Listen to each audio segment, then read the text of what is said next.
ஒரு இனத்துக்கே துரோகி யாருன்னு கேட்டால் தமிழர் தான். நடிகர் கமலஹாசன் அவருடைய ஜாதகம் ரொம்ப சிறப்பான ஜாதகம். இந்த அரசியல் என்பது அவருக்கு முதல் படி அவருக்கு தோல்வியை தரும்.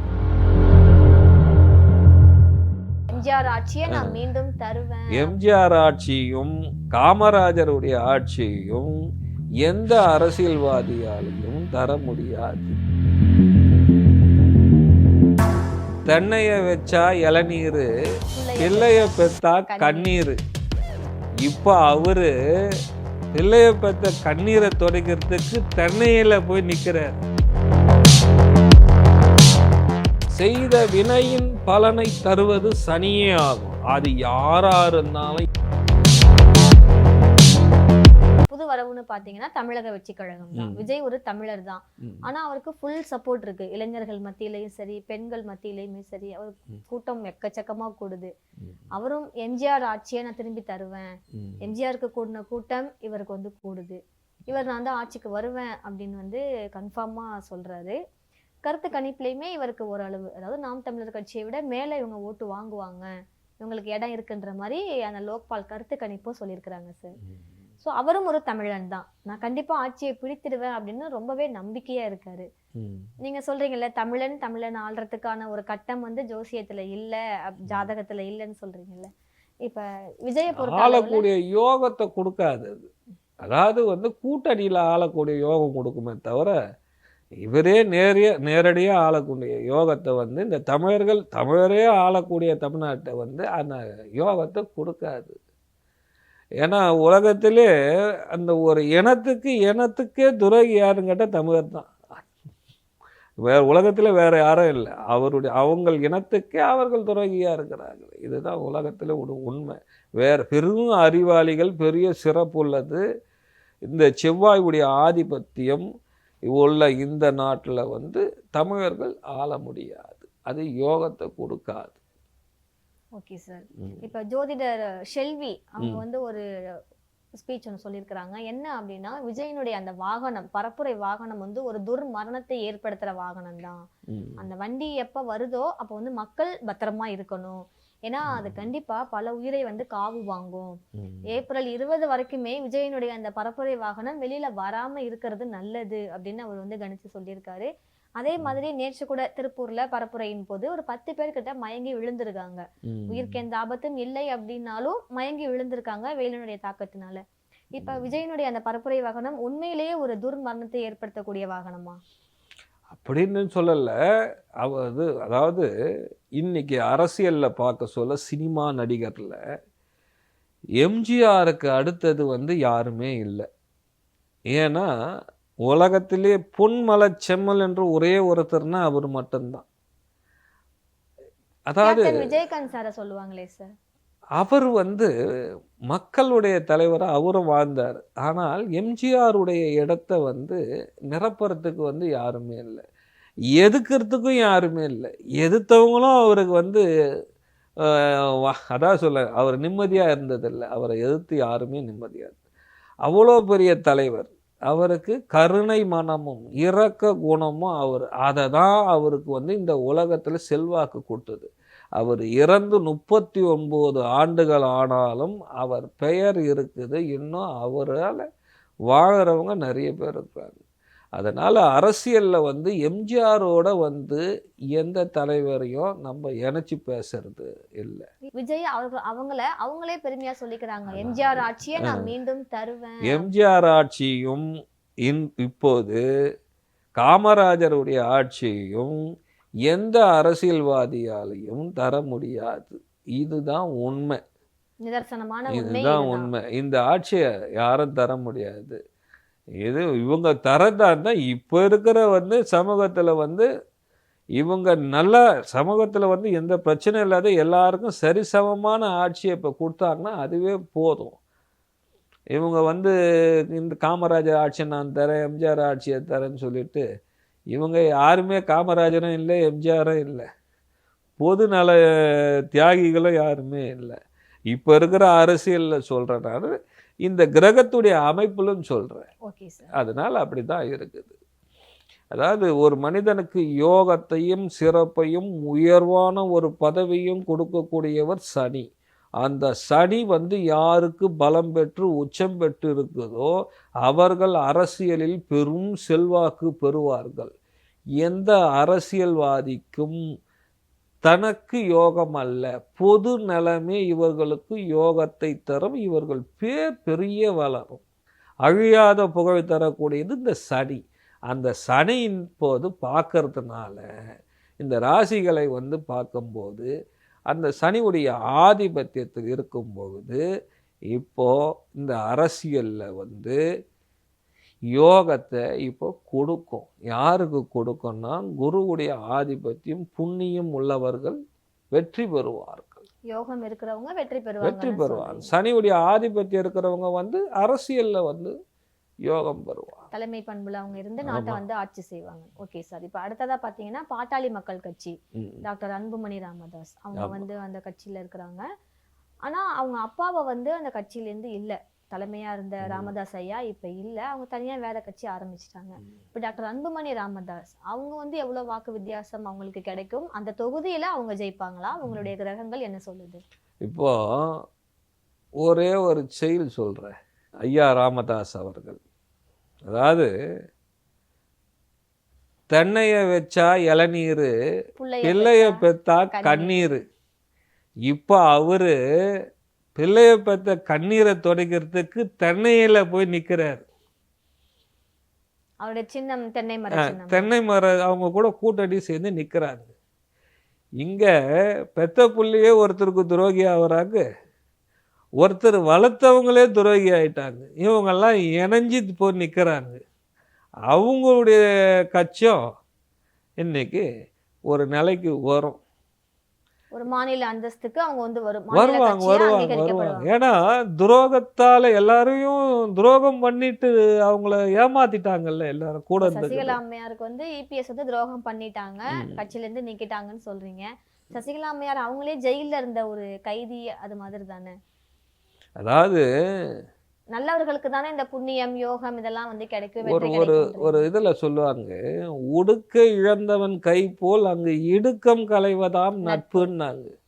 இது ஏன் சொன்னாங்கன்னா, ஒருத்தர் போட்டுக்கிற அதாவது நம்ம உடை வந்து கலக்க சொல்ல அது கை எப்படி போய் பிடிக்குமோ அது போல ஒரு கூட இருக்கிறவங்க நட்பாக இருக்கிறவங்க அவங்களுக்கு ஒரு கஷ்டம்னா அவங்க கூடயே இருந்து தான் வாழ்க்கையே தியாகம் பண்ணவங்க 40 ஆண்டு காலங்களாக ஒருவருக்கு அதாவது கூடையே இருந்து அவங்களுடைய வாழ்வுக்கும் துக்கத்துக்கும் அவங்க கூடையே இருந்து பாதுகாத்து இருந்தவங்க. அது வந்து தியாகம். அப்படி தியாகம் பண்ணவங்க வந்து இன்னொருத்தருக்கு வந்து தான்றது ஒரு உதவியாக கொடுக்குறாங்க, எடுத்து கொடுக்குறாங்க. அவங்க வந்து அவங்களுக்கு துரோகம் பண்ணுறது எப்படி நிலைக்கும்? இப்ப சசிகலா அம்மா அவங்க வந்து தியாகம் பண்ணாங்க, தியாகம் சொல்றீங்க. அதாவது ஏன் சொல்றேன்னா கட்டம் எப்படி இருக்கு? கட்டம் அவங்களுக்கு நல்லா தான் இருக்கு, அவங்களுக்கும் உச்சமா தான் இருக்கும் சனி. இந்த இப்ப இருக்கிறவங்களுக்கெல்லாம் இந்த 3 பேருக்கெல்லாம் சனி உச்சமா இருக்குது அவங்கவுங்க ஜாதகத்துல.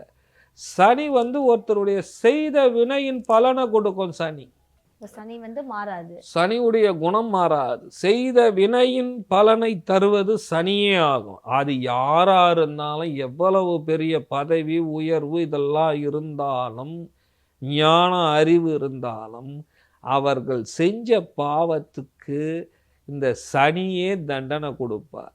அதனால தான் சனிதான் வந்து ஒரு அதிகாரமும் ஆட்சி கிரகமும் சனி. அவருக்கு தான் கண்ணை கட்டியிருப்பாங்க. எல்லா நீதிமன்றத்திலையும் கண்ணை கட்டியிருக்கிறாங்க பாருங்க. நியாயமும் நீதியும் தெரிஞ்சவங்க தெரியாதவங்கெல்லாம் பாகுபாடு கிடையாது. அவருக்கு சரியாக அவர் சொல்வார். அவர் வந்து இப்போ இந்த பாக்கியத்தை பார்க்கும்போது உலகத்தில் இருக்கிறவங்க எல்லாருக்கும் அவங்க செஞ்ச பாவத்தினுடைய பலனை சரியாக கொடுத்துடுவார். இப்போ ஓகே சார். இப்போ டிடிவி தினகரன் அவங்க இதுக்கு வருவோம். ஏன்னா நீங்கள் வந்து சசிகலா அம்மையார் துரோகத்தால் வீழ்த்தப்பட்டாங்கன்னு சொன்னீங்க. இவங்களும் அவங்கள கட்சியை விட்டு விலக்கிட்டாங்க. இவங்களுக்குள்ளேயும் அரசியல் புரசல் இருக்கு. இப்போ டிடிவி தினகரன் அவங்களுடைய அந்த அம்மா மக்கள் முன்னேற்ற கழகம், அந்த கட்சிக்கு எந்தெந்த கிரகங்களுடைய பார்வை இருக்கு? இப்போ அவருடைய கட்சிக்கு வந்து யோகம் இருக்குது. அவருடைய ஜாதக அமைப்புக்கும் யோகம் உள்ளவர் தான். இருக்கிறதுலையே கணக்கு போட்டு பார்த்தா ஜாதகத்தில் ரொம்ப சிறப்பான ஜாதகம் யாருக்குன்னு கேட்கும்போது நடிகர் கமலஹாசன் அவருடைய ஜாதகம் ரொம்ப சிறப்பான ஜாதகம். ஆனா அவரு வின் பண்ணலையே சார். ஏன்னா அவருக்கு வந்து எல்லா கிரகம் நல்லா உச்சம் ஆட்சியாக எல்லாமே இருந்தாலும் அவர்களுக்கு பிரகாசம் கிடையாது, இல்லாத போது. அதனால அந்த அரசியல் யோகம் இல்லாத போயிடுச்சு அவருக்கு. ஏன்னா அவருக்கு அரசியல் தெரியல, ஆனால் அவருக்கு நல்லா நடிக்க தெரியும். ஆனால் அரசியலில் நடிக்கிறதுக்கு அவருக்கு தெரியாத போனதுனால் அவர் அரசியலில் பிரகாசமாக இல்லாத போயிட்டார். அதுபோல் ஆனால் இவர் டிடி தினகரன்றவருக்கு அரசியல் என்றது நல்லா தெரியும், அரசியலில் எப்படி நடிக்கணும்னு அவருக்கு நல்லா தெரியும். அதனால் அவருக்கு ஜெயிக்கவும் நல்லா தெரியும். அதனால் அவர் நிற்கிற இடத்துல அவர் ஜெயிச்சிருவார். நிற்கிற இடத்துல அவர் ஜெயிச்சிருவார். அவர் நம்பி நிற்கிறாங்கல்ல சட்டமன்ற தொகுதியில் மற்ற அவங்களுடைய வேட்பாளர்கள், அவங்களுடைய நிலைமை சார். அவர் தலைவர் ஜெயிச்சிட்ட உடனே அப்புறமா தொண்டர்களுக்கு என்ன இருக்குது? அதாவது தலைவர் அவர் வெற்றி பெறுவார். நடிகர் விஜய் நீங்கள் சொன்னீங்க, அப்போ விஜய்ன்றவருக்கு யோகம் எப்படி இருக்குது? அவருக்கு நல்லா இருக்குது, யோகம் நல்லா இருக்குது. அவருடைய இந்த ராசிக்கும் வந்து பார்க்கும்போது இப்போதைய காலகட்டத்தில் வந்து இந்த அரசியல் என்பது அவருக்கு வந்து முதல் படி வந்து அவருக்கு வந்து தோல்வியை தரும். இரண்டாவது படி தான் அவருக்கு யோகத்தை தரும். அவருடைய முதல் அரசியல் வந்து தோல்வியாக அமைந்தாலும் அடுத்தது இரண்டாவது படிநிலையில் அவருக்கு உயர்வு தரும். அதுவரை அவர் தாங்கி நிற்கணும். அதுதான் ஆமாம், அரசியல் களத்தில் அவர் நிற்கணும். அப்போ தான் அவருக்கு வந்து யோகத்தை தரும். அதனால தான் அவர் 70வது படம் அறிவிச்சிட்டாரா, நம்ம எப்படியும் தோத்துடுவோம் அப்படின்னு முன்னாடியே கணிச்சிட்டு படத்தை நடிக்க போயிடலாம் அப்படின்ட்டு படம் பார்க்க. ஒருத்தருக்கு வந்து ஆசைப்படணும், எதனா ஒன்றுத்தில் ஆசைப்படணும், அதுலேயே முழுசாக இருக்கணும், அப்புறமா தான் அதில் உயர்வு பெறணும். அதான் சார், இப்போ ஜனநாயகன் தான் கடைசி படம் அப்படின்னு சொன்னாங்க. அது லீக்லாம் வந்துடுச்சு, படமே வெளியில் வந்துடுச்சு. காரணம் நஷ்டம் யாருக்கு அப்படின்றது அந்த படக்குழுவுக்கே வந்து தெரியும். ஒருவேளை நம்ம அரசியலில் நம்ம ஜெயிக்க மாட்டோம், இந்த முதல் படி நமக்கு வெற்றியை தராது அப்படின்னு அவர் கணிச்சிட்டதுனால நான் 70வது படம் நடிச்சிடுறேன், அடுத்து நான் நடிக்க வருவேன், தயாரிப்பாளருக்கு நஷ்டம் வந்துடுச்சு, அவங்களுக்கு நான் கை கொடுக்கறதுக்காக நடிக்க வர்றேன்ற மாதிரி அறிவிப்பு விட்டுருக்காங்க. ஸோ நம்ம தோத்துருவோம் அப்படின்றது முன்கூட்டியே விஜய் கண்டுபிடிச்சிட்டாரா? இதுக்கு தாங்க ஒரு 25 வருஷத்துக்கு முன்னாடியே ஒரு படம் வந்தது. அந்த படத்தில் கவுண்டர்மணி சொன்னார், அரசியலில் இதெல்லாம் சாதாரணன்ட்டார். அது மாதிரி இப்போ இது அரசியலில் இவர் சொல்கிறதெல்லாம் ரொம்ப சாதாரணம். புரியுதுங்களா? அதனால் வந்து இவருக்கு முதல் மக்களை சந்திக்கின்ற இந்த தேர்தலில் இவருக்கு வந்து முதல் இதில் வந்து இவருக்கு வந்து வெற்றி வாய்ப்பு குறைவு. இவருக்கு இரண்டாவது படிநிலை இவருக்கு யோகத்தை கொடுக்கும், அனுபவமே இவருக்கு யோகத்தை கொடுக்கும். இவருக்கு அவர் கூட இருக்கிறவங்களால இவருக்கு சிறப்பே கிடையாது. கூட இருக்கிறவங்க தான் இவருக்கு வந்து குழி பறிக்கிறாங்க, அவங்களாலே இவர் வந்து இவருக்கு வந்து 7ஆம் இடம் சொல்ற நண்பர்கள் யார் கூட்டு எல்லாமே இருக்கிறவங்க வந்து இவர்களுக்கு முதல் எதிரியாக இருப்பார்கள். நீங்க சொல்றது வாஸ்தவமாக தான் இருக்கு. ஏன்னா ஊழலை ஒழிக்க தான் நான் வர்றேன்னு விஜய் சொல்லிட்டு இருக்காங்க. ஆனா ஊழல் செய்தவங்களே அவங்க கட்சியில வேட்பாளரா நிறுத்தி இருக்காரு. அப்படிங்கும்போது அதாவது இருக்கிற எல்லா கட்சியிலையும் ஒன்று சொல்கிறேன், யார் கட்சிக்காக உயர கொடுத்து வேலை செய்கிறவங்களுக்கு பதவி யாரும் கொடுப்பதில்லை. இவர் கட்சியிலும் அதுதான் நடக்கின்றது. இதுதான் உண்மை.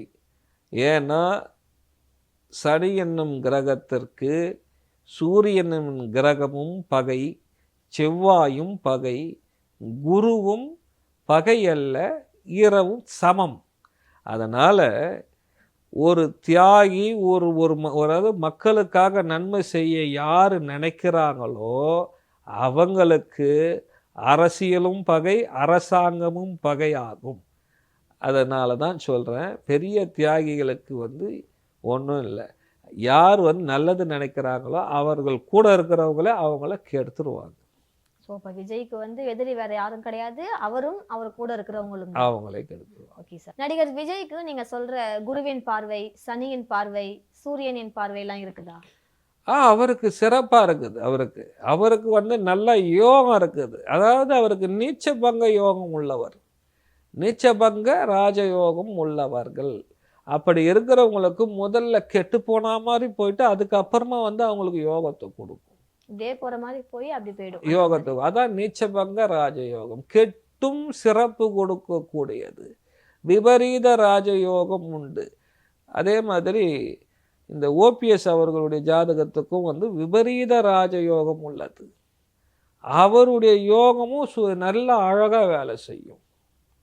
அவருக்கும் ஒரு சிறப்பு. ஏன்னா தமிழ்நாட்டை 3 முறை ஆளக்கூடிய யோகத்தை வந்து ஒன்றுமே இல்லை. ஆனா மக்கள் தேர்ந்தெடுக்கல. மக்களால் தேர்ந்தவர். ஆனால் முதல்வர் தான். முதல்வர் தான். மக்கள் வந்து ஓட்டு போட்டு இவங்க தான் எங்களுக்கு வந்து முதல்வர். அதுதான் விபரீத ராஜயோகம். ஒரு மனிதன் எதிர்பார்க்காத யோகத்தை வந்து இந்த கிரகங்கள் அமைச்சு கொடுத்துரும். பழமொழி ஒண்ணு சொல்லுவாங்கல்ல, திண்ணையில கடந்தவனுக்கு திடுக்குன்னு வந்து ஏதோ பழமொழி எல்லாம் சொல்லுவாங்க. ஆனா வந்து ஒரு மனிதனுக்கு வந்து யோகம் ஒண்ணு வந்துடுச்சுன்னா அவர் எங்க குப்பையில எங்க இருந்தாலும் அவர் எத்தனை போய் கோபுரத்துல எத்தனை போய் உட்கார வச்சிரும். அதை தக்க வச்சுக்கிறவர் தான் அறிவாளி. அதுதான் வந்து இந்த தமிழ்நாட்டில் இவ்வளோ இருந்தாலும் பெரிய சிறப்பு ஒரு தமிழனால் ஆள முடியவில்லை என்பது ஒரு பெரிய குறை. ஆமா, நீங்க சொல்றத வச்சு தெரியுது. இத்தனை வருட அரசியலை நம்ம பார்க்கும்போது ஒரு தமிழன் நம்மளை வந்து ஆளல, நம்மளால தேர்ந்தெடுக்கப்பட்ட தலைவர்களும் நம்மளை வந்து சரியா ஆளல அப்படின்றது நீங்க சொல்றத வச்சு தெரியுது சார். அதாவது ஒரு செய்யுள் சொல்றேன். எதுகை முனை கொண்டு இரு கணிகை துணை கொண்டு தனிகை மலை நின்று அருளை அருளும் அழகே தமிழ் முருகனே தமிழ். அப்படியாப்பட்ட அந்த முருகர் வந்து 6 படை வீடு இருக்கிற இந்த தமிழ்நாட்டில் ஒரு தமிழனால் ஆள முடியலைன்றது தான் எனக்கு ரொம்ப பெரிய வருத்தம். அதை தான் பார்க்க சொல்ல அதுக்கு வருவாங்க. அடுத்த இதில் வந்து தமிழர் தமிழ்நாட்டை ஆளுவார்கள். அதை நீங்க எந்த கட்சி அப்படின்னு கணிச்சு சொல்ல முடியும்? எந்த கட்சின்றது சொல்ல முடியல, அது கடவுளுடைய செயல். இப்ப சுயேட்சை வேட்பாளர்கள் இருக்காங்கல்ல, யார கூடயும் கூட்டணி இல்லாம ஒரு பெரிய பிரபலம் இல்லாம அவங்க நிக்கிறாங்கன்னு நமக்கு தெரியாது. அது மாதிரி இருக்கிறவங்க வெற்றி பெறதுக்கு வாய்ப்பு இருக்குதா சார்? இருக்குது. இப்ப இதுல வந்து சுயேட்சையா வெற்றி பெறதுக்கு வாய்ப்பு இருக்குது. ஏன்னா சனியுடைய பாக்கியத்தை பார்க்க சொல்ல ஒண்ணுமே இல்லாதவங்க கூட ஜெயிச்சிருவாங்க. அப்ப எல்லாமே சனியினுடைய பார்வையில, சனியுடைய ஆதிபத்தியம் இருக்கவங்களுக்கு வந்து வெற்றி வாய்ப்பு கொடுத்துரும். ஒரு ஆளுகின்ற தன்மையை சனி கொடுக்கும். அது வேற யாரும் தடுக்க முடியாதது சனி தான். ஒண்ணுமே இல்லாதவங்க பெரிய ஆள் ஆவர் தான் அரசியல்ல ஒரு சிறப்பு கொடுக்கத்தான் சனி.